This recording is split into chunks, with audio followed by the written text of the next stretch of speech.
When we try to define words or explain concepts, we're always using other words and other concepts.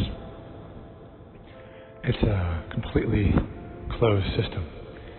And while closed usually means limiting, there's a certain power that comes from that enclosure or that feedback.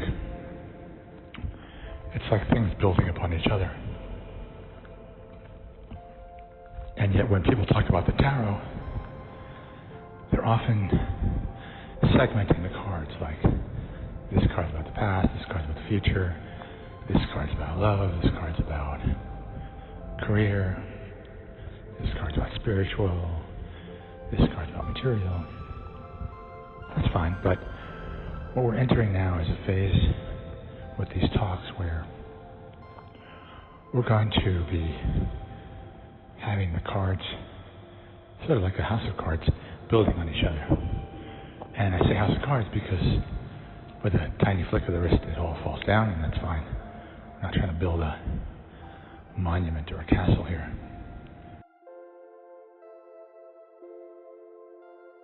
I plotted call, trial, return, Bardo with the three aspects of the Vow of Obedience as we define it. Gut, Vishnu, spring, call, that's all with allow confusion. Allow confusion. If you don't allow confusion, you lose beginner's mind, and there's going to be most likely some friction. Ooh, Brahma, summer, ooh, or ooh. That's, ooh, make this moment about this moment. Typically, we're not making this moment about this moment, especially when there's a ooh desire or a ew aversion. We're trying to, in that ooh, our heads are turning all around trying to get something that we desire, or being disgusted by something that's happening, or afraid of something that's happening, some kind of rejection, angry about it. And that's often easily described by certain systems, which I'll go into over and over again. But we're going to move on. So, unconditional positive self-regard.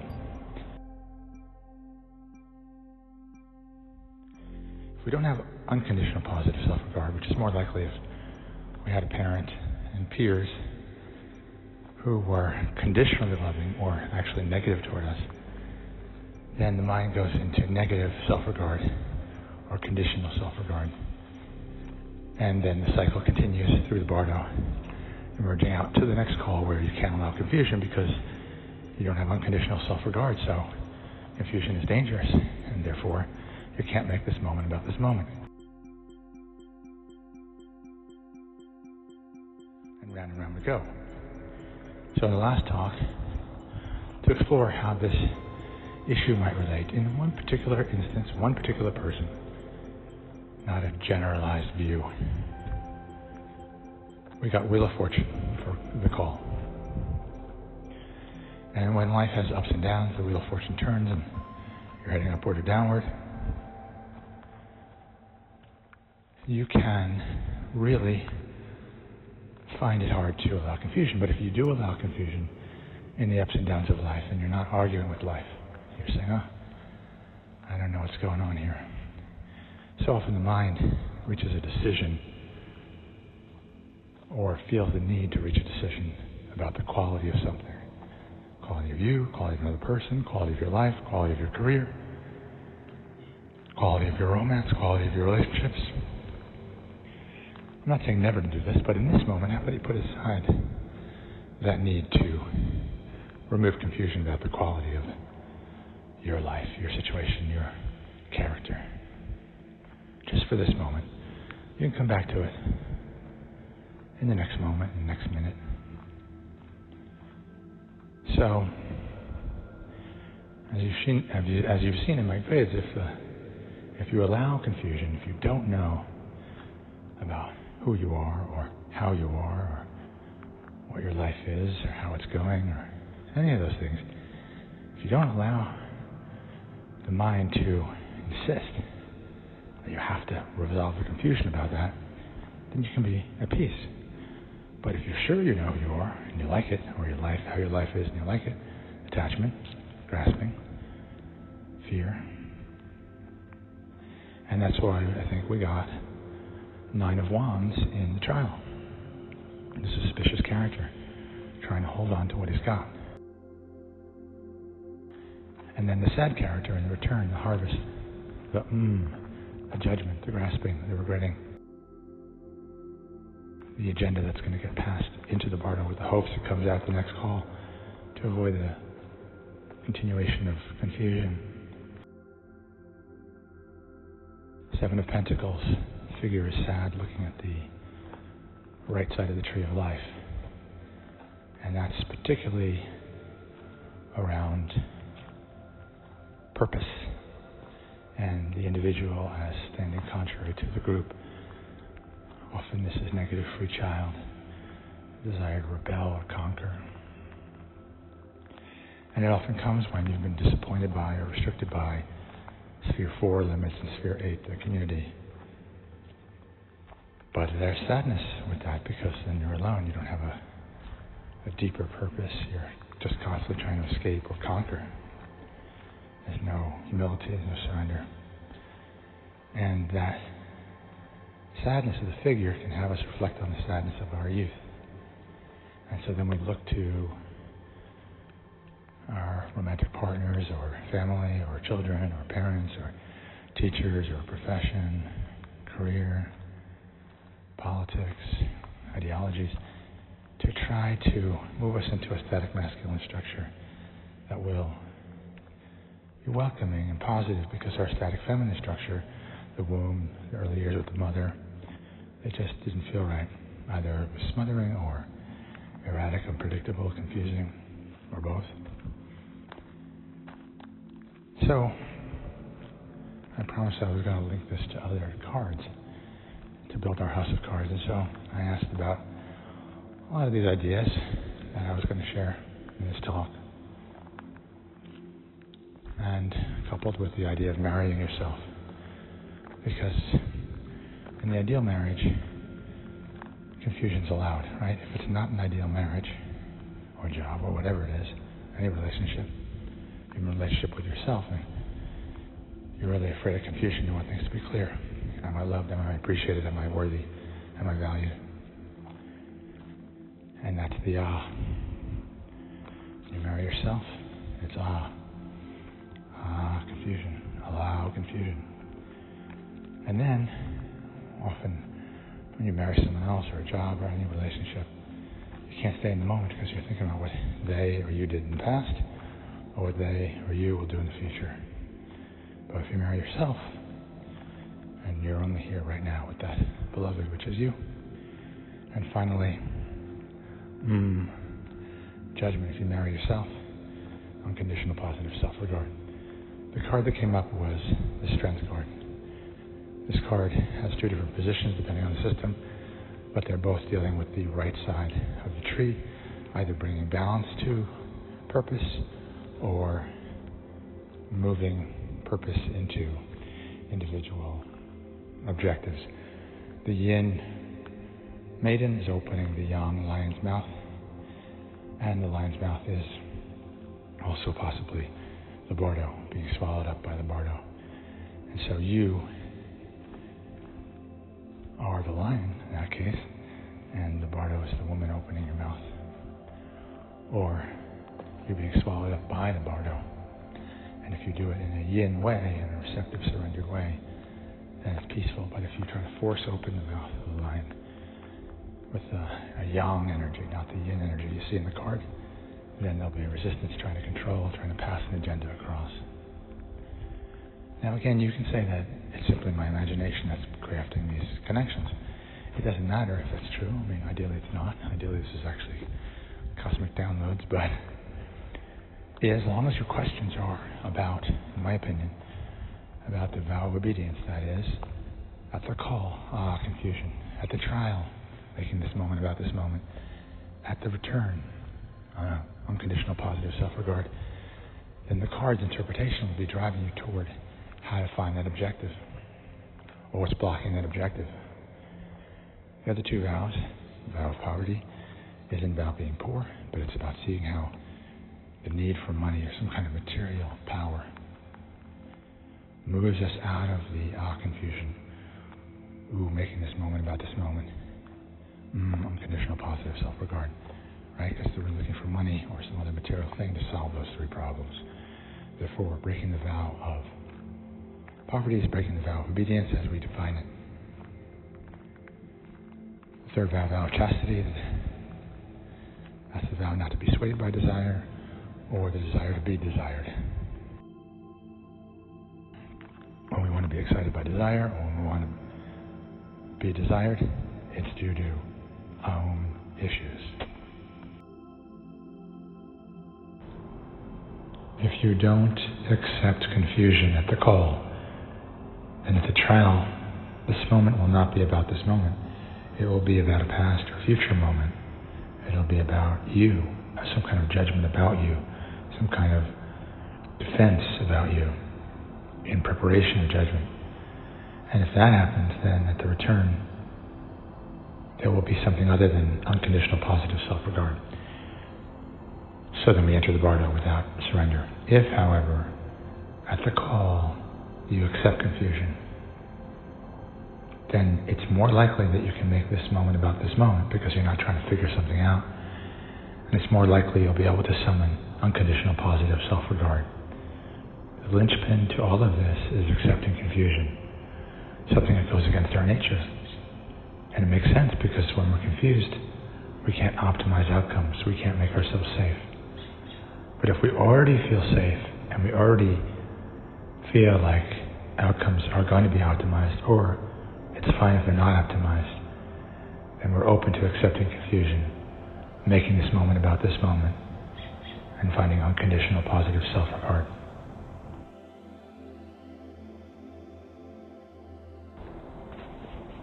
If the mind is perseverating on planning, predicting, judging, seeking control, we can say that the reason is because there hasn't been any or sufficient amounts of unconditional positive self-regard.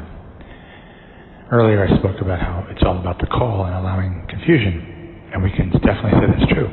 But we can also definitely say it's true that if you had unconditional positive self-regard in sufficient amounts, then you wouldn't be so worried about being confused, and you'd be able to make this moment about this moment.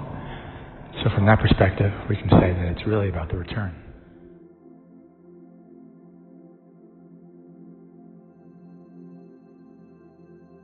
If we don't have unconditional positive self-regard, then we're going to be looking to other people to give us that, or we're going to be overly concerned with negative feedback from other people or from our own mind. If you have a reserve of unconditional positive self-regard, you're not as worried about what other people think of you, and you're not as worried about self-critical thoughts because you have this reserve to call upon. Now, of course, you might say, well, how do you generate that? And that is the million-dollar question. In fact, it would be worth $1 million to anyone if they could be guaranteed how to give themselves unconditional positive self-regard. This is often why people pursue the earning of $1 million or millions of dollars, or a career, or romance, or some kind of distraction, entertainment, is all to feel a cessation of the conditional positive self-regard or negative self-regard. It's worth everything to us because if we have it, we don't need anything else. And this might frighten somebody who's thinking, well, gosh, if I gave myself unconditional positive self-regard, I wouldn't do anything. I wouldn't go to a job. I wouldn't care what other people think of me. And I suppose that could be true, but you wouldn't care. The fact is, these are practices. And again, as I said many times, if you violate the vow of poverty by dwelling about money, if you violate the vow of chastity by thinking about something you desire, physical, or being desired physically, and if you break the vow of obedience, which is making this moment about this moment and having unconditional positive self-regard, then you're simply not going to be open to accepting confusion. So we can enter this circle from the call or from the trial or from the return. If we enter from the trial, then we simply make this moment about this moment. And if this moment is about not accepting confusion, this moment is about the perception of that lack of acceptance. The same thing, if there's a lack of unconditional positive self-regard, and this moment is about this moment, then we make this moment about that. And that's where compassion comes in.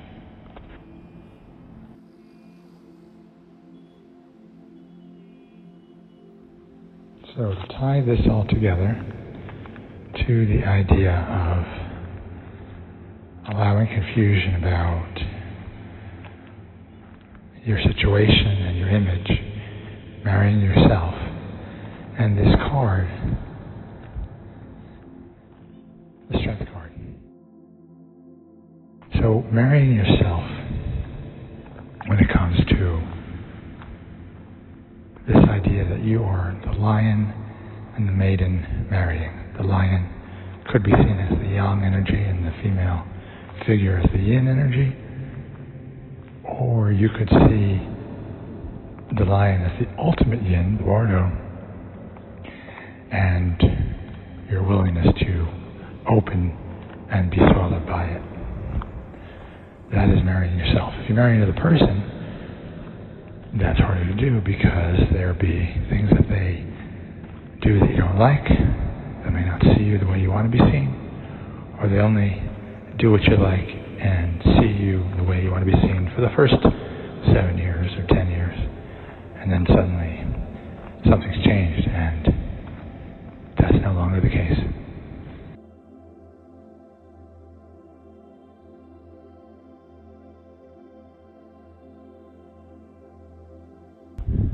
In an earlier reading related to the 7th chakra, the third card was the Knight of Swords, and the idea there was that upon exiting the Bardo, or I would say entering the Bardo, one can have concepts, a concept, a crusade, a campaign, quest, cause. And that is how we try to give ourselves meaning or address the confusion that we can't tolerate of ourselves or our situation or life. Or we don't have the confusion, but it's negative. And this is all counteracted with the and with the unconditional self-regard. And if you have, in theory, if you have unconditional self-regard, then the lion mouth opening, whichever one you are, or you're both really, because you are the Bardo, and you are that which is swallowed up by the Bardo, the individual identity.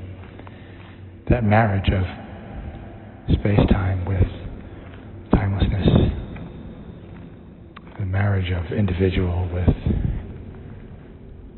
infinite all things, is made more possible and easier if you have unconditional self-regard, because if you don't, then you're going to see the Shiva, and you're going to be afraid of being judged and wanting to hold off the death or dissolution or surrender until you can have more proof of worth, or at least get some more joy as an individual.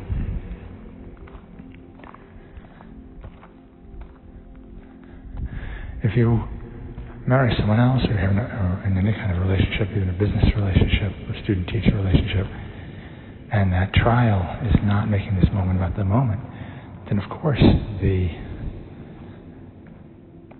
Nine of Wands, that suspicion, is going to arise, the imagination is going to be impacted. And typically it is because you have the individual purpose and the individual agenda, which we have on the right side of the tree. That is why the Seven of Pentacles coming up was quite appropriate, and the Nine of Wands is appropriate, because if you make this moment about this moment, then you're not paranoid and you're not tilting to one side of the tree, or you're noticing that you're tilting, and simply by having compassionate awareness in beginner's mind, you might move to the center of the tree. And so often we say that it all begins at the call, whether you allow confusion, and the wheel of fortune turns if you marry to yourself, through richer and through poorer, through health and sickness, through ups and downs. You can find that with another person. But if you marry yourself, you have that unconditional self-regard, and you're making this moment about this moment, then you will allow confusion as it seems that things are going well, or it seems that things are not going well. You don't need to reach a definitive conclusion about how things are, how you are, because you're married to yourself. So that's a lifetime bond, and perhaps even beyond this lifetime. Of course, beyond this lifetime, you're also married to the infinite, and so there's no you anymore. And that is Aum, that is marrying yourself. That is the major arcana of strength. Fear of justice can also be there, if it's the other card, and if there's not unconditional self-regard, if this moment is not about this moment, and if you did not allow confusion, then of course you're going to want Tao of judgment. But if you're married to yourself, if you're truly married to yourself, then